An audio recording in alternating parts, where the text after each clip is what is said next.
protein is this huge big deal. Protein leverage is a very interesting phenomenon, and paying attention to not so much the absolute grams of protein you eat, but the percent of protein in the food you're eating is a major player when it comes to how much anybody eats. Let's start by talking about weight loss and weight management, which historically centered on the calories in, calories out model. But I suppose in recent years, some researchers have moved from that focus to a focus on protein and leveraging protein in order to optimize body composition and metabolic health. Just want to hear your views on this.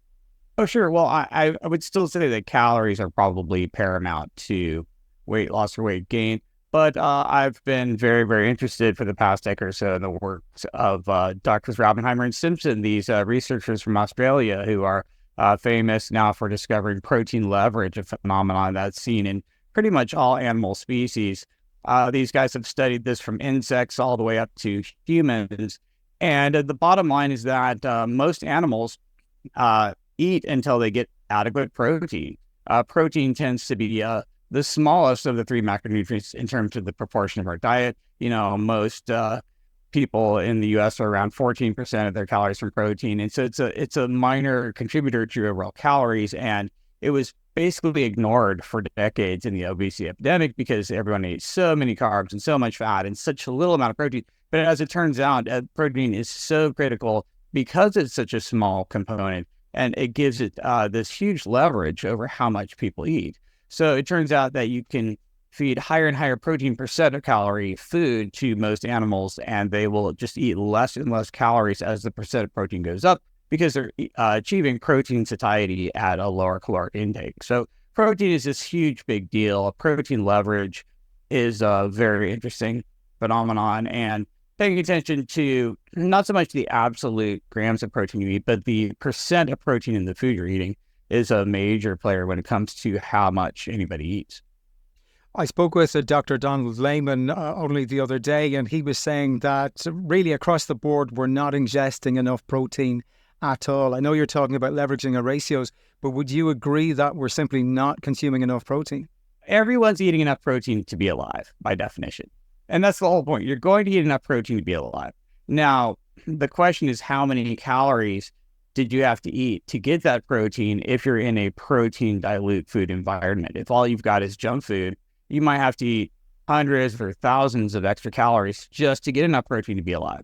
The other question is, do you have enough protein to be alive? Everyone does by default, by definition. That's going to happen.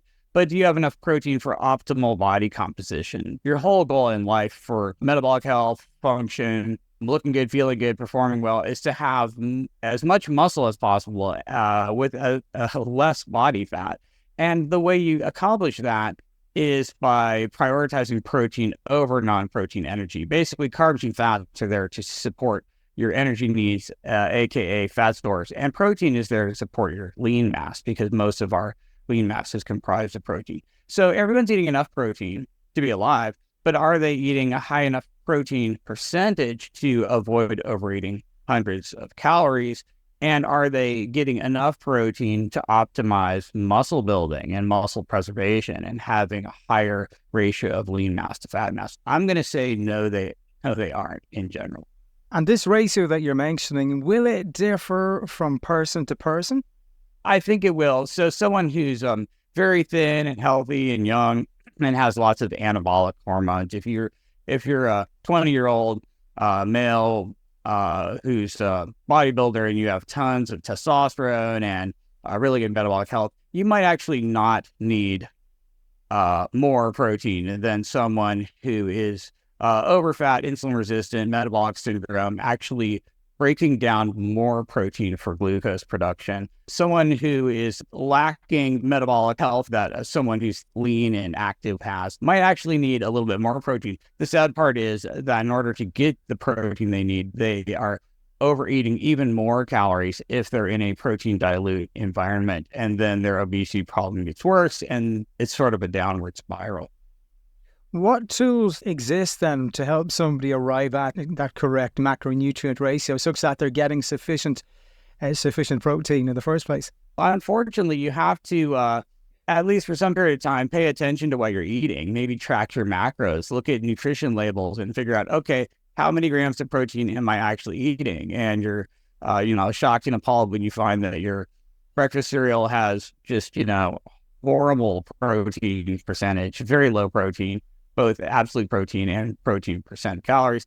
And, half the foods in your environment, all your grain products, your cakes and cookies and pies and muffins and crackers and bagels and all of your breaded things. And once you realize that, oh, wow, wheat in its whole form is 13% protein, which is way too low. And then all of these processed foods are even lower, especially if they have any added fat. Then you realize I'm getting very little protein for a ton of calories. And so the main strategy is honestly macronutrient awareness. So, you might have to track your diet for, a period of time and know what's actually in the foods you're eating, what's the protein percentage, how many grams of protein are in these foods. And most people just don't know that. They're blissfully unaware. And so it's really difficult. In terms of what tools are out there, I'm working right now with Dr. Andreas and Einfeld of Diet Doctor, making an app called Hava, which allows you to just take pictures of all your food, and it will tell you exactly how many grams of protein you ate, what the protein percentage is, the satiety per calorie. It's basically just telling you all this stuff, and you can track your daily protein targets. And I think that might be helpful for a lot of people who just aren't used to tracking, and MyFitnessPal and all these Chronometer and all these highly technical apps that require you to search for all your foods and enter them all manually, and which can be really daunting. If you enjoyed that video, I know you'll get some value from this video right here.